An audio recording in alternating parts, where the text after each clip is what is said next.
All right, what's up, guys? This is a State of the Communion for Catholic Creatives. Cheers.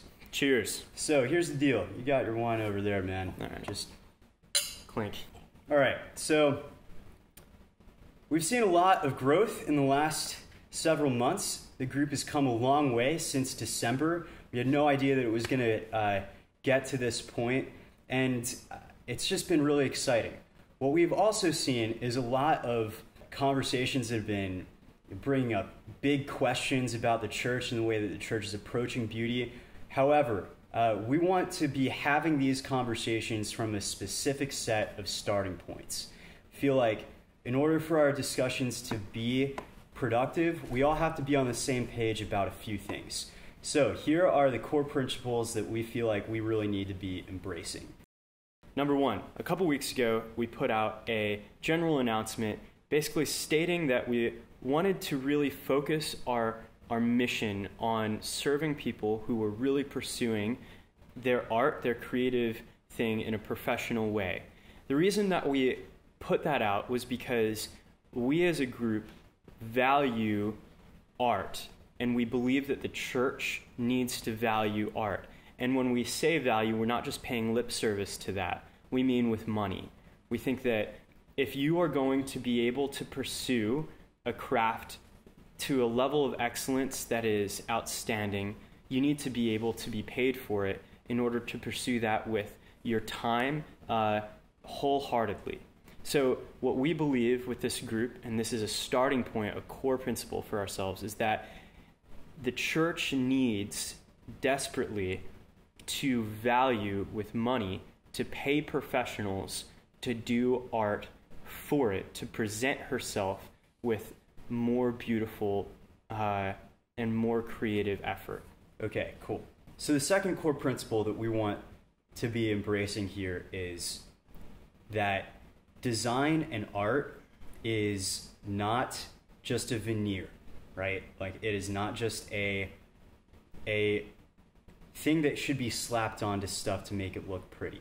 Like, the church is not above production, art, and design because that stuff is all just for the Protestants.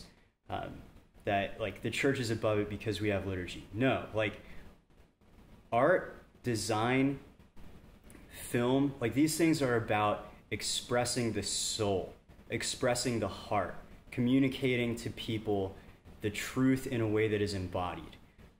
And so, in order for the church to do that, we need to stop saying that we shouldn't be learning from the secular world, that we're above branding or we're above websites. Like, oh man, all we need is the Eucharist. Like, the truth is, if we want people to outside of the church to get to know the church, to see what we've seen, we need to communicate that to them in a way that makes it attractive. And that is going to be done through art. That's the second starting point that we want to be having these conversations from. The third core principle that we really want to promote is one that follows from the last two, which is that in discussions that we have on this page, we want to be very sensitive to the quality of the people that we are speaking with. Everyone that has become a part of the group has been curated. They've been admitted to the group and looked at, and we believe, if you're here, that you have something to offer.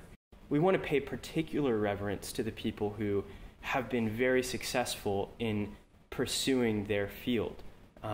And that means when someone is doing really cool stuff in branding, we don't want to come with strong opinions to give them advice about how the church should approach branding.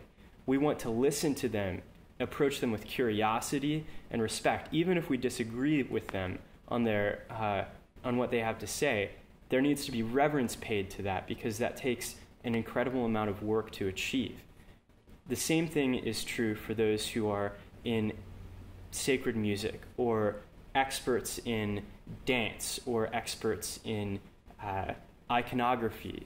If we want to have conversations productively that promote the church paying attention to the professionals who are doing these kinds of things, we need to be doing that with the same kind of reverence that we wish outside of the group would be given to members. We need to do that for each other. So anybody that is an expert or a professional in a certain field or topic that we're talking about, we should give reverence and respect to in these groups and ask them what their opinions are.